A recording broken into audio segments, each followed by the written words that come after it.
La famille Biggin est l'une des nombreuses à être confrontée à la perte inexplicable d'un enfant. Leur fille, Rosie, est décédée à l'âge de 2 ans.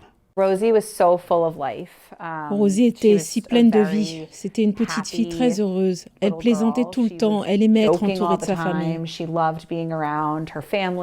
Je pense qu'elle était notre monde. Notre vie entière tournait autour d'elle. Une soirée familiale ordinaire qui s'est terminée en tragédie avec la découverte du corps sans vie de Rosie tôt le lendemain matin.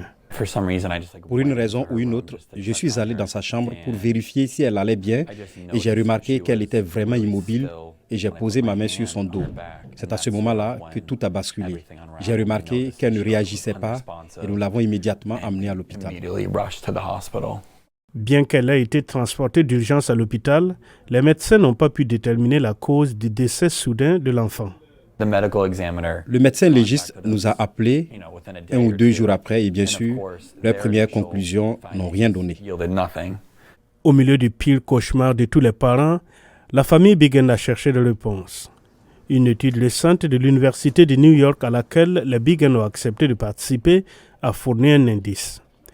Les chercheurs ont examiné minutieusement les images de Rosie et de plusieurs autres enfants et ont découvert une cause potentielle de leur mort prématurée. Une brève série de crises d'épilepsie.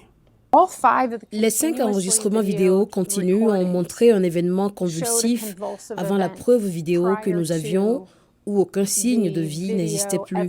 Nous avons constaté que les convulsions étaient brèves, moins d'1 minute, ce qui a ouvert les yeux et choqué toutes les personnes impliquées. Laura Gold, qui dirige cette étude à l'Université de New York, a tragiquement perdu sa propre fille à l'âge de 15 mois dans les mêmes circonstances. Lorsqu'un enfant meurt, c'est votre pire cauchemar en tant que parent et vous êtes donc incroyablement vulnérable pendant cette période, mais on vous appelle le lendemain pour vous dire qu'on n'a rien trouvé d'anormal chez elle. Il n'y a pas de mots pour décrire cette situation et le fait d'essayer d'envisager de vivre sans jamais savoir m'a poussé à mener cette étude.